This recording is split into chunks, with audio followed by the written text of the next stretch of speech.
ഞാനിന്ന് ഭയങ്കര സന്തോഷത്തിലാണ് കേട്ടോ. ഇന്നത്തെ ദിവസം ഞാനൊരു ഓട്ടം വന്നതെന്ന് പറഞ്ഞാൽ നമ്മളെ കാട്ടാക്കട പഞ്ചായത്തിൽ കുളത്തോട്ടുമല എന്ന സ്ഥലത്താണ്. അപ്പോൾ ഈ കുളത്തോട്ടുമല ഈ ഓട്ടം വരാനുള്ള കാരണം എൻ്റെ ഒരു സുഹൃത്ത് ഓട്ടം വിളിച്ചതാണ്. കുറച്ച് ഫുഡ് കൊണ്ടുപോകാണ്ട് നീ വരണമെന്ന് പറഞ്ഞു. അപ്പോൾ ഞാൻ ഇങ്ങനെ ഫുഡ് കൊണ്ടുപോകാൻ വേണ്ടിയിട്ട് എൻ്റെ ഓട്ടോറിക്ഷ കിടപ്പുണ്ട്. എൻ്റെ ഓട്ടോറിക്ഷയിൽ ഞാൻ ഫുഡെല്ലാം കൊണ്ടുവന്നു. ഫുഡ് കൊണ്ടുവന്നതെന്ന് പറഞ്ഞ ഒരു വൃദ്ധസദനത്തിലാണ്. ശരിക്കും പറഞ്ഞാൽ കുളത്തോട്ടുമല ഇങ്ങനെ ഒരു വൃദ്ധസദനം ഉള്ള കാര്യം പോലും എനിക്കറിയത്തില്ലായിരുന്നു. അപ്പോൾ നമ്മുടെ കൂട്ടുകാരൻ ഇതുപോലെ ചില വിശേഷ ദിവസങ്ങളിലൊക്കെ ഇവിടെ ഇങ്ങനെ ഫുഡ് കൊടുക്കുന്നു എന്നാണ് എനിക്കറിയാൻ കഴിഞ്ഞത്.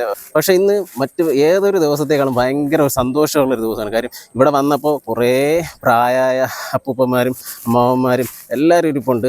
ഭക്ഷണം വിളമ്പി കൊടുക്കാനും അതുപോലെ അവരൊപ്പം ഇരുന്ന് ഭക്ഷണം കഴിക്കാനും ഒക്കെ കിട്ടിയൊരു നല്ലൊരു സമയമാണ്. എനിക്കുണ്ടായ ഒരു സന്തോഷം നിങ്ങളുമായിട്ടൊന്ന് ഷെയർ ചെയ്യാം. നമ്മുടെ കൂട്ടുകാർ ഇവിടെ ഉണ്ട്. അപ്പോൾ കൂട്ടുകാരെ നമുക്ക് ചോദിച്ചു നോക്കാം, എന്താണ് ഇങ്ങനൊരു സംഭവമൊക്കെ ചെയ്യാൻ വേണ്ടിയിട്ടുള്ള പ്രചോദനം ലൈഫിൽ ഉണ്ടായെന്ന് നമുക്ക് ചോദിച്ചറിയാം. എൻ്റെ പേര് പ്രവീണ കേട്ടോ.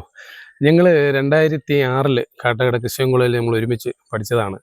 അപ്പോൾ ഞങ്ങളൊരു ഗെറ്റ് ടുഗദർ അവിടെ പ്ലാൻ ചെയ്തപ്പോൾ നമുക്കതിലൂടെ എന്ത് ചെയ്യാൻ പറ്റും എന്നൊരു കൺസെപ്റ്റ് കൊണ്ടുവന്നപ്പോഴാണ് ഇവിടെ ഒരു വൃദ്ധസദനം ഉള്ളതും ഞങ്ങളെല്ലാവരോടും കൂടെ ഒരു ചെറിയൊരു പരിപാടിയായിട്ട് വൃദ്ധസദനത്തിൽ ഒരു നേരത്തെ ആഹാരം കൊടുക്കാൻ തീരുമാനിക്കുകയും ചെയ്തു. അങ്ങനെയാണ് ഞാൻ ഈ സ്ഥലത്ത് ഇവിടെ വരികയും ഇവിടെ ഉണ്ടായിരുന്ന കുറേ ഒരു 10-35ഓളം വയസ്സായ കുറേ ആൾക്കാരെ കാണാൻ ഇടയായി.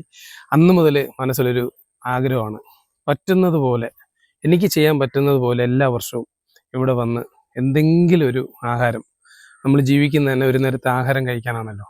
അപ്പോൾ എനിക്ക് പറ്റുന്ന രീതിയിൽ എന്തെങ്കിലും ഒരു സംഭവം ചെയ്യാനാണ് അന്ന് മുതൽ. ഇപ്പം ഏകദേശം ഒരു 3-4 വർഷം കൊണ്ട് എല്ലാ വർഷവും എനിക്ക് പറ്റും പോലെ ഞാനിവിടെ വരും. ഞാൻ ഉൾപ്പെടെ എൻ്റെ ഫാമിലി, അച്ഛൻ, അമ്മ, മകള് എല്ലാവരും വന്ന് ഒരുമിച്ച് അവരോടൊപ്പം ഇരുന്നാണ് ആഹാരം കഴിക്കുന്നത്. അതെനിക്കൊരു ഇഷ്ടമുള്ളത് കൊണ്ടാണ്. എന്നെ ഏറ്റവും സഹായിക്കുന്നത് എൻ്റെ കോളേജിൽ പഠിച്ച ബിബിൻ, പുള്ളിക്കാരൻ ഇവിടെ അടുത്തുള്ളത് തന്നെയാണ്. രാഷ്ട്രീയ പ്രവർത്തനമാണ് പരിപാടി.